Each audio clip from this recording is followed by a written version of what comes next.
पढ़ती है तो धम्मोदाई सोचने लगती है। उसे बड़ा आश्चर्य होता है कि मैंने बहुत सारे बच्चा पैदा कराए, लेकिन जितने सारे बच्चा पैदा हुए सारे बच्चे रोते हुए पैदा हुए, और ये कैसा अद्भुत बालक है जो पैदा होते ही हंस रहा है। लग रहा है ये तो बड़ा चमत्कारी बालक है। बोलते रहना। और धम्मोदाई अपने मन में विचार कर रही है, सोच रही है और ईश्वर से अरदास कर रही है, अगर आज मेरी आँख नहीं तो मैं इस बच्चे को भरपूर निकाल। ये है रविदास साहब का जन्म स्थल। धम्मोदाई ने अपने मन में सोचना था, तब तक गुरु जी के शरीर से ऐसी ज्योति प्रकाशित होती है कि धम्मोदाई की आँख की रोशनी वापस आ जाती है। ये गुरु जी का पहला चमत्कार था। धम्मोदाई की आँख की रोशनी जब वापस आती है तो धम्मोदाई इतना खुश होती उससे अपार खुशी होती है। और वो गुरु जी के पैरों को अपने मस्तक से लगा करके मुंह से चूमती है और माता कलसा के गोद में दे करके कहती है कि रे कलसा, तुम्हारे घर में साक्षात ईश्वर का जन्म हुआ है। और इसी झोपड़ी में एक थाली रखी हुई थी, उस थाली को लेकर के धम्मोदाई बजाते पूरे मांडूर नगर में घूम डालती है और चिल्ला चिल्ला करके ये कहती है कि रघु के घर एक ऐसा चमत्कारी बालक पैदा हुआ है, इस बच्चे को पैदा होते ही मेरे आँख की रोशनी वापस आ गई। क्या बात, क्या अब मैं बात। दुनिया जय देख गुरु सकती रविदास हूँ, की जय। संसार देख सकती हूँ, सब कुछ देख सकती हूँ।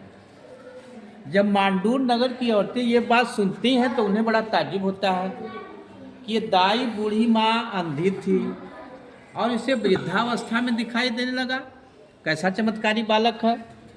तो गुरु जी को देखने के लिए मांडूर नगर की औरतों का भीड़ लग जाता है यहाँ पर झोपड़ी में।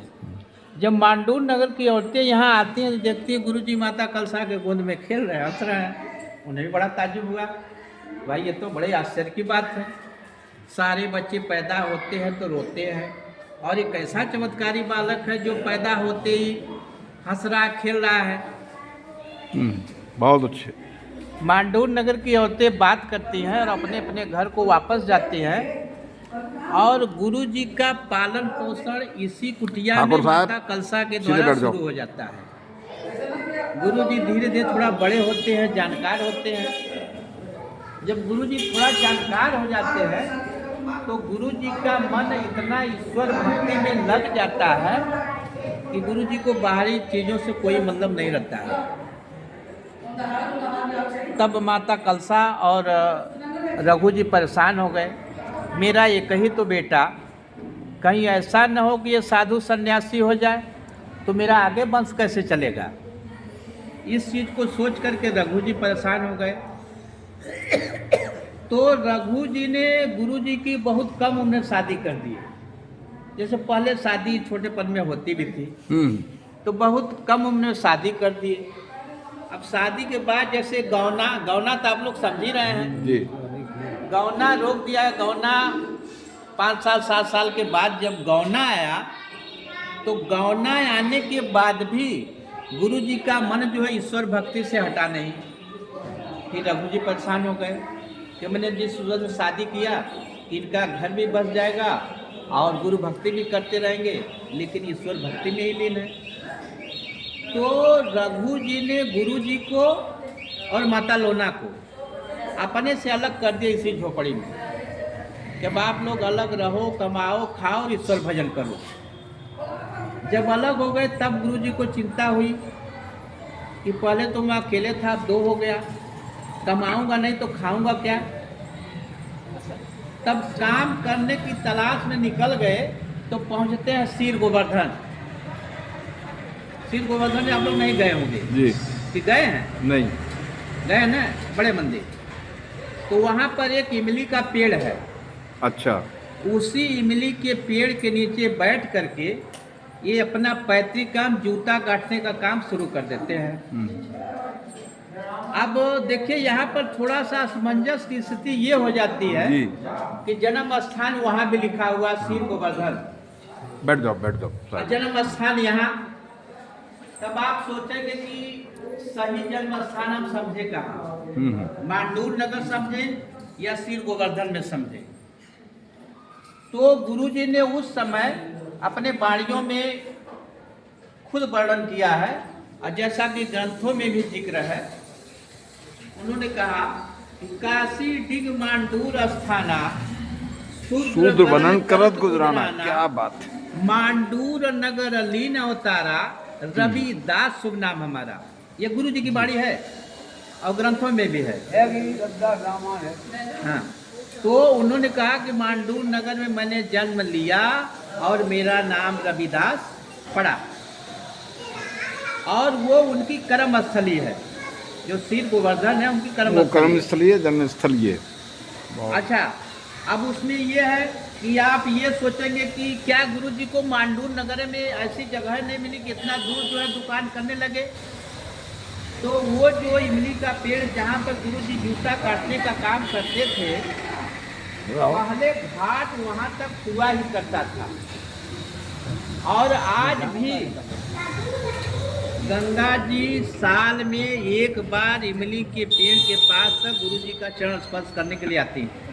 आज भी वहाँ पर जहाँ बैठते थे हाँ, गुरुदास इमली साहब के पेड़ से जो देखें गुरुद्वारा बना, गुरुद्वारा के हाँ। नीचे शिव भोरा साहब का बना हुआ है। बिल्कुल। अच्छा, अभी भी आती हैं? अभी भी है। मतलब जन्म अभी भी है, साल में एक बार। क्या? अच्छा, दूसरा चीज है कि उस मंदिर से गढ़वा घाट की दूरी 1.5 किलोमीटर है। और तीसरा चीज है कि आज भी अगर वर्तमान में आप जा करके देखेंगे तो घाट के किनारे अगर आप खड़े हो जाएंगे तो घाट के किनारे से अगर उस पार देखेंगे, गंगा जी के उस पार देखेंगे तो नागरमल का किला है और राजा का महल है, जो आज भी दिखाई देता है। तो प्राचीन काल में जब हम लोगों को इतने आवागमन के साधन नहीं होते थे, तो व्यापार जो है नौकाओं द्वारा होता था, तो वहाँ पर बहुत बड़ी बाजार लगती थी।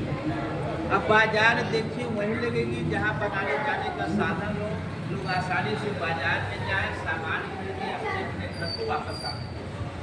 ये रविदास साहब ने जहाँ जन्म लिया था, मांडूर स्थान है, यही उनका वो पुश्तैनी घर है जहाँ आज मंदिर के रूप में साहब रहते हैं। तो हम आपको रविदास साहब की जन्मस्थली दिखा रहे हैं। आप इस चैनल को सब्सक्राइब जरूर कीजिए, लाइक कीजिए, शेयर कीजिए और कमेंट भी दीजिए। आप ये भी बताइए कि आप कहाँ से देख रहे हैं, तो अच्छा लगेगा। तो रविदास साहब का ये मांडूर स्थान। बोलो सच्चे दरबार की जय, बोलो रविदास साहिब की जय। यही स्थान है जहाँ पर गुरु जी ने हिरनी का जान बचाया था, इसी जगह।